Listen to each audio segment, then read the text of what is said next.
Welcome to the latest episode of our podcast series for financial advisors. Today's episode is an industry update on Merrill's Project Thunder.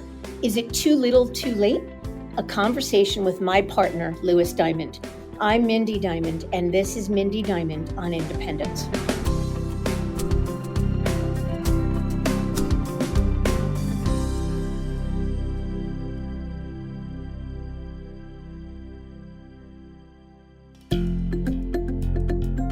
This podcast is available on our website, diamond-consultants.com, as well as Apple Podcasts and other major podcast platforms. If you are not already a subscriber and want to be notified of new show releases, please subscribe right on your favorite podcast platform or on the episode page on our website. And for Apple Podcast users, I'd be grateful if you'd give the show a review. Your input helps us to make the series better and alerts other advisors like you who may find the content to be relevant. And while you're at it, if you know others who are considering change or simply looking to learn more about the industry landscape, please feel free to share this episode or the series widely.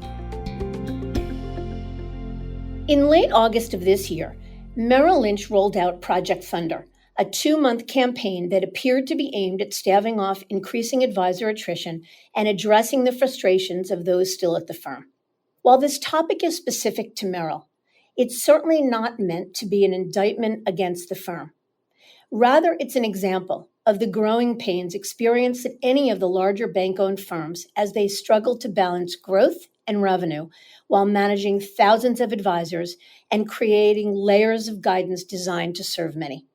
As such, legacy folks and those advisors looking to serve the unique needs of clients often find themselves caught between a rock and a hard place. In an effort to demonstrate that Merrill leadership is listening to their advisors, they introduced changes that include functional updates to the Merrill One advisory platform, a reduction in turnaround time for clients looking to join parent Bank of America's donor-advised funds, the addition of mortgage lending specialists to alleviate bottlenecks, and other procedural updates. Plus, the firm also offered brokers greater leeway in sending greeting cards to clients and prospects, which likely was one of the most commented on aspects of all. But does the campaign address what's really bugging advisors most? Will these measures work to halt the tide of attrition? Or to put it another way, is it too little, too late? Louis and I are going to explore those questions and more in this episode, so let's get to it.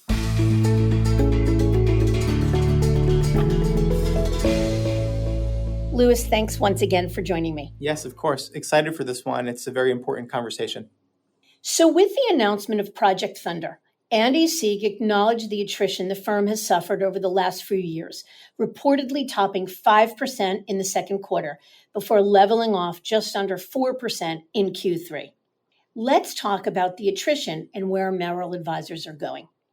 Yeah, absolutely. So I think the proof is in the pudding as far as what the data shows. I mean, anecdotally, we are seeing more Merrill advisors leave the firm than at any point in recent memory.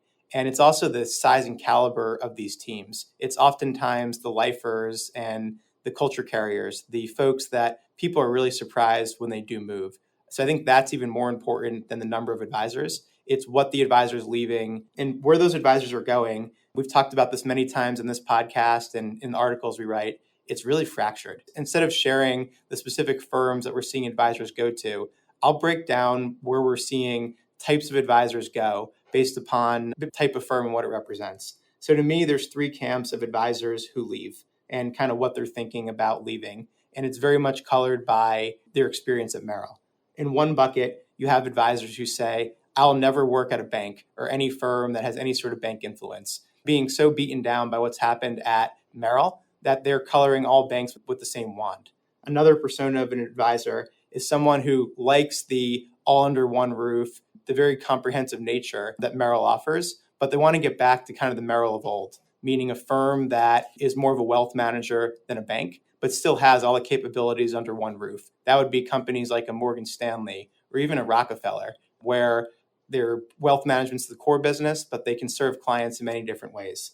And then finally, you have the very entrepreneurial advisors who just want to go independent. They want much more control than they've had, And instead of going to another firm and being worried about some of the same issues cropping back up, they say, let's take full control over our business and let's never have issues with cross-selling or bank pressures ever again. So let's talk a bit about what's driving advisors away from the firm and what are the advisors' issues. We have, I think, 6 or 7 different reasons here. I'll take the first 3 and then I'll pass it back over to you for the next couple. So first one, and this is one we hear very often, is related to compensation. It was the 2019 announcement that Merrill would begin withholding the first 3% of an advisor's monthly revenue. And this was meant to keep up with some of the increasing costs of maintaining the platform. No advisor likes changing compensation. And this one was one that was aimed at every advisor, regardless of whether they're growing, whether they're small, whether they're large, they're working with international clients or domestic. So that's definitely one that continues to resonate with advisors.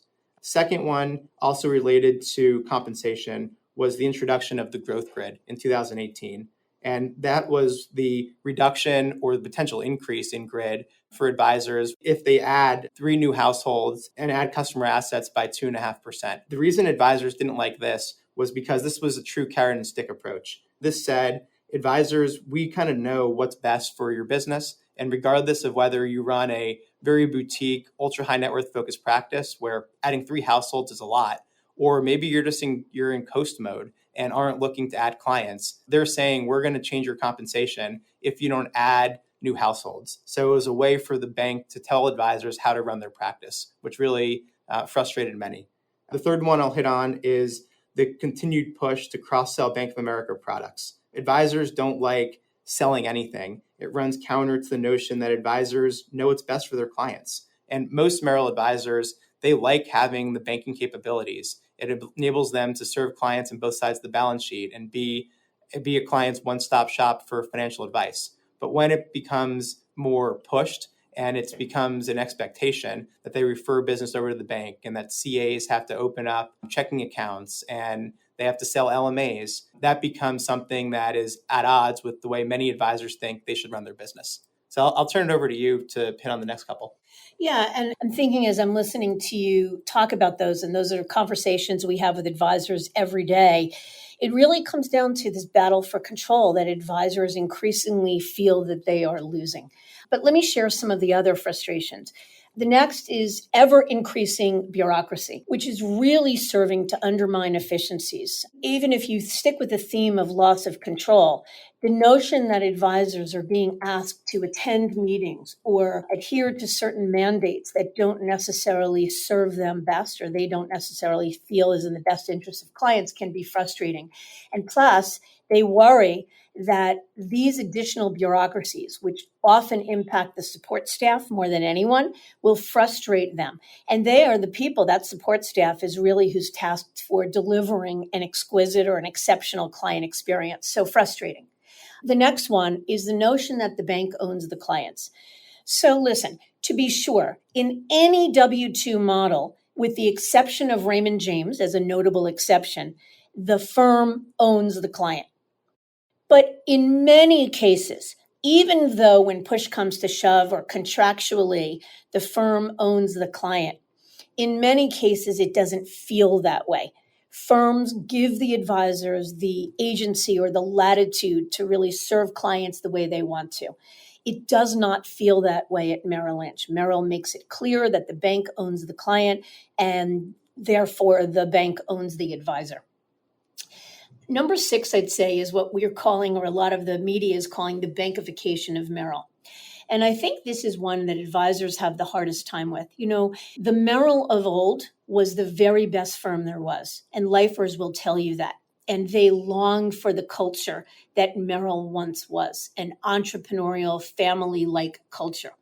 The bankification is all about the ethos that Bank of America has really superimposed upon the firm, and one that manages to the lowest common denominator. I would say this is probably one of the biggest driving forces of advisor movements, particularly amongst lifer advisors and top of the food chain folks. So let's switch to number 7, which is a pretty important one, the push to make senior advisors sign CTP. Yeah, absolutely. So CTP, or Merrill's Retire in Place program, can be a really compelling option that rewards advisors for their life's work. And it's an efficient way to transfer the business to the next generation. While it's really a positive for most senior advisors, it can be contra to a next generation's best interests because they're then locked in for a minimum of 5 years, now sometimes up to 7 years from what we're hearing based upon the new CTP agreement. And an advisor who signs on has to be incredibly sure that not only is Merrill the right legacy for them, but that they're comfortable with any and all changes that come down the pike. Because once an advisor signs on to CTP, especially the retiring advisor, it's near impossible to unwind from. So one of the frustrations we're seeing are that the firm is pushing more advisors to sign on to the program. And by making the program in many ways more, I'd say, one-sided in favor of the retiring advisor and going against the next generation, who oftentimes is far less leverage in a situation like this, it's pushing a lot of advisors to be locked up, in many ways not really knowing what they sign up for and not really understanding that regardless of what happens, they're kind of stuck for the next number of years.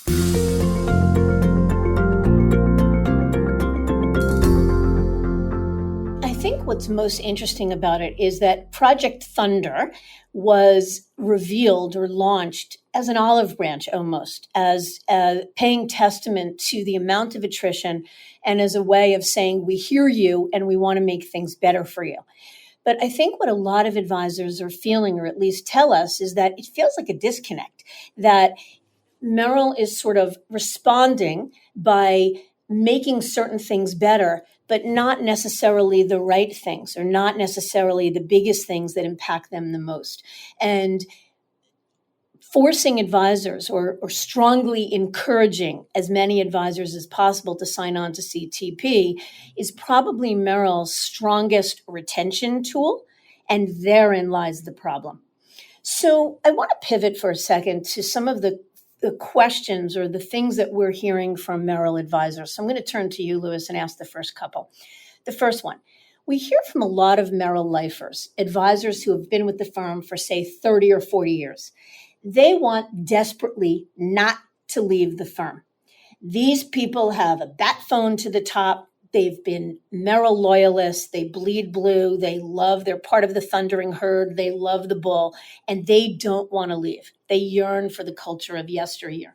So what of these folks? Is there any risk to staying put, or what is the risk of staying put?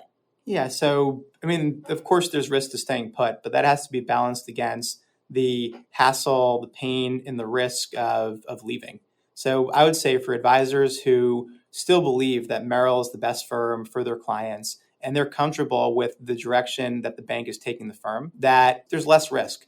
The risk of staying and signing on to CTP or just kind of blindly putting your hands up and saying, you know what, if I were 10 years older, maybe I would move. But now it's good enough. The big risk, I think, is for the next generation. It's binding that team to the firm for many years to come, and also for the clients. Usually advisors insulate their clients from a lot of the bureaucracy and a lot of the things that we've talked about as far as concerns. They don't really face the client as much. It's much more on the advisor side. But if an advisor soon begins to see that the firm is pushing them to act not in the best interest of clients, whether it's from cross-selling or it's restrictions on portfolio management and more of a standardization or commoditization of their process, then that's a risk. So I think the big risk is for those who aren't happy and know it's not the right place, but by default, just stay because it's easy. For those who really do think it's the right firm, then I think it's great that they have CTP and that they can stay. Yeah, I'd like to add one other thing to that. So first of all, let me just say, I agree with you completely. Even though we move people for a living, we are never cavalier about suggesting that it's easy to move or doesn't have risk implicit in it or isn't disruptive, because it is all of those things. But one very significant Merrill advisor a while ago said something to me that really stuck with me. And this is an advisor that is certainly a lifer, a top of the food chain Merrill advisor who would probably be the last advisor you would think would leave, and at this moment has no intention of doing so. But he actually said to me when I asked him, he said, I am keenly cognizant of the fact that I am one stupid mistake on the part of Bank of America away from them blowing up my business. And I've never monetized my business, meaning I've never moved and been paid a transition check to do so. And if the bank blows up the business and I lose the opportunity to monetize, therein lies a risk. So let me ask you the next question, Lewis. Merrill has a world-class platform, no doubt, world-class human capital, world-class technology. So when advisors watch many of their colleagues move to other firms, they wonder, how could the deliverables or service models at other firms possibly compare? Yeah, so I would acknowledge that Merrill, from a platform and tech and just quality of leadership standpoint, is best in class.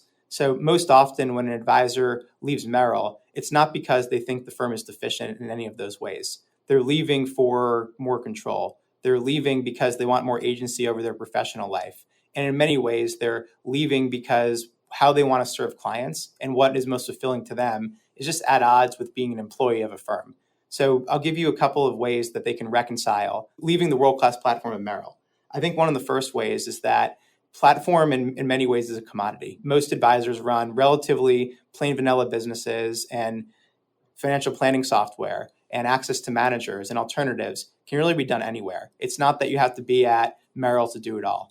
If you look at something like banking and lending, while many really enjoy having everything under one roof, many in other channels of the industry, they access those things differently. So it's in many ways, it's the unbundling of the advice from the banking, from access, that enables an advisor to shop the street and be able to have far more control over who they work with. So advisors that are independent, for instance, are able to work on multiple custodian platforms, have access to even more alternative investments than they would at Merrill, because they can now access private deals and smaller opportunities. And because now they're not captive to one platform, they're able to access things differently. It's still sometimes a re-education for the advisor and the client, because sometimes not everything's under one roof, but the result is more choice, which benefits. And then I'd say the last way that someone can reconcile moving away from the world-class platform of Merrill is because even if maybe there's a small step back as far as the technology, let's say with some of the regional firms, they believe they're really going to make up for that loss in technology functionality for much more control and ability to serve clients the best of their ability. So there's never such thing as perfection in a move. Nothing's ever going to hit on every single one of someone's high notes. But if in whole, the overall experience, the culture, and the ability for one to grow their business faster, serve their clients better, and to enjoy their career, enjoy their day job, then in whole, that may make up for what could be a bit of a loss in technology functionality. Yeah, and I think that what that speaks to is the fact that a lifer or a top advisor who really wants to stay put, has a lot of good reason to stay put, shouldn't feel pressured to run out the door. Keep a watchful eye, keep an eye on what you think is coming down the pike, and be open-minded about what's possible. But the message is you're not stuck, because should you decide that you need to leave or want to leave, there is no question that there are many options and opportunities that could certainly allow you to replicate what you have at Merrill. Okay, question 3. Advisors are growing, Lewis, at record rates, especially this year. Why would they mess with success? Yeah, I mean, look, most won't mess with success. There's a reason why the attrition numbers are 5 or 6% and it's not 50%. And in large part, it's because of inertia. Because advisors are crushing it, it becomes much harder to justify the disruption and the risk of making a move. But the advisors who kind of see the handwriting on the wall and they reach a point where these frustrations just become too unbearable, they also recognize that there's an opportunity at another firm or another platform that might be better than what they have at Merrill. So for instance, someone may say, I'm going to take one step back in order to take 3 steps forward. Sure, it might disrupt growth, but I'm doing this for the next 15, 20 years. I'm not doing this as a short-term move. That's one type of person who may decide to move now. Another one is when it reaches a point where you say, I just can't serve my clients the best of my ability. I'm not enjoying my time here, and I'm not as efficient as I could be. It reaches a point where regardless of what's going on in the business, you're unhappy enough to go through the pain and the hassle of a move.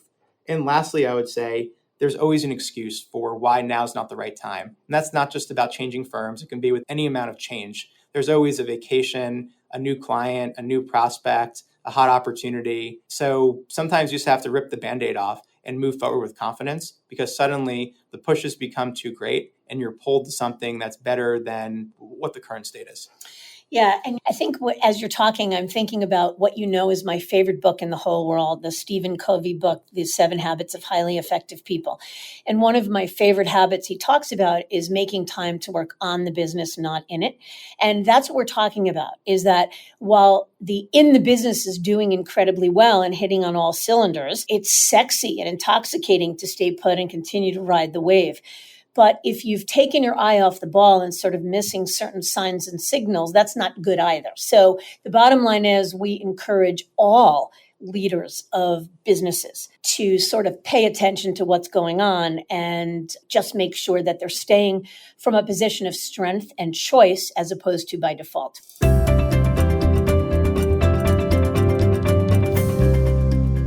All right, one more question. Do you think that Project Thunder is the beginning of greater acknowledgement by Bank of America that there are changes that need to be made to stave off further attrition? Or do you think it was just an olive branch, a one and done? Yeah, so I actually do think that it's a step in the right direction. For many advisors who are, I would say, somewhat happy, they were looking for a reason to stay. And for the first time in a while, the bank was humble enough to recognize the attrition and the root cause of what some of that attrition was. So certainly any of these changes that they rolled out are a positive. I don't think anyone's taking issue with what the changes represent. And perhaps it is just the beginning. Maybe there will be other major changes. If you look at the 2022 advisor compensation that was released on October 26th, they didn't really make any major changes like many had expected. They kept some of the pandemic changes in there as far as the number of new households to be brought in related to the growth grid. They made it so that advisors got full revenue credit for inherited accounts. So I think they are kind of moving in the right direction. That said, though, for many, it is, I think, too little, too late. And even though they make these changes, it still doesn't get at the core fundamental reasons that a lot of advisors are feeling like Bank of America is not the right long-term partner. What do you think? Well said. I think that's right. And I think that the acknowledgement that this was a step in the right direction is certainly great. And so I think what I see is that an advisor that's already in the chute, that has already committed to move to another firm or is far into the exploration process, Project Thunder and a lack of major changes to the comp grid, probably not enough to keep that advisor in their seat. But certainly the advisor who's the lifer, who really doesn't want to move, they are probably well advised to take a wait and see approach. And look, we've said it before. Merrill is a world-class firm with a strong platform, tech stack, and brand, respected more than most in the industry. The truth of the matter is, and I think you'll agree with me, Lewis, it wouldn't take much to get these advisors to stay put. While they'd love a retention package, they don't expect one. While they'd love the opportunity to monetize their business for 3x by staying in place, they don't expect to do that. While they'd love to have every one of their frustrations addressed, they don't really expect that to happen. It wouldn't take a lot. They just want to know that they're being heard and that they're being taken seriously and being respected for owning their business, at least made to feel as though they own their business and being given some of the freedom and controls that they used to have. The truth is, this is all true of any large firm. So at the end of the day, that's really not asking for much. Lewis, I want to thank you again for joining me. This was a fun one to do. Yeah, it was. Thanks again.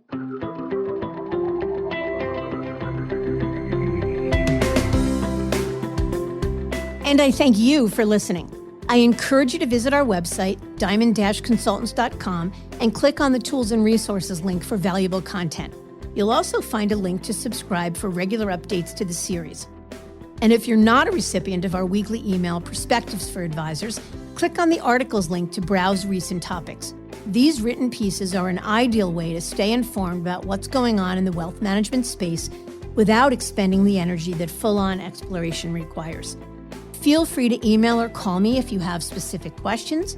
I can be reached at 973-476-8578 or by email at mdiamond@diamond-consultants.com.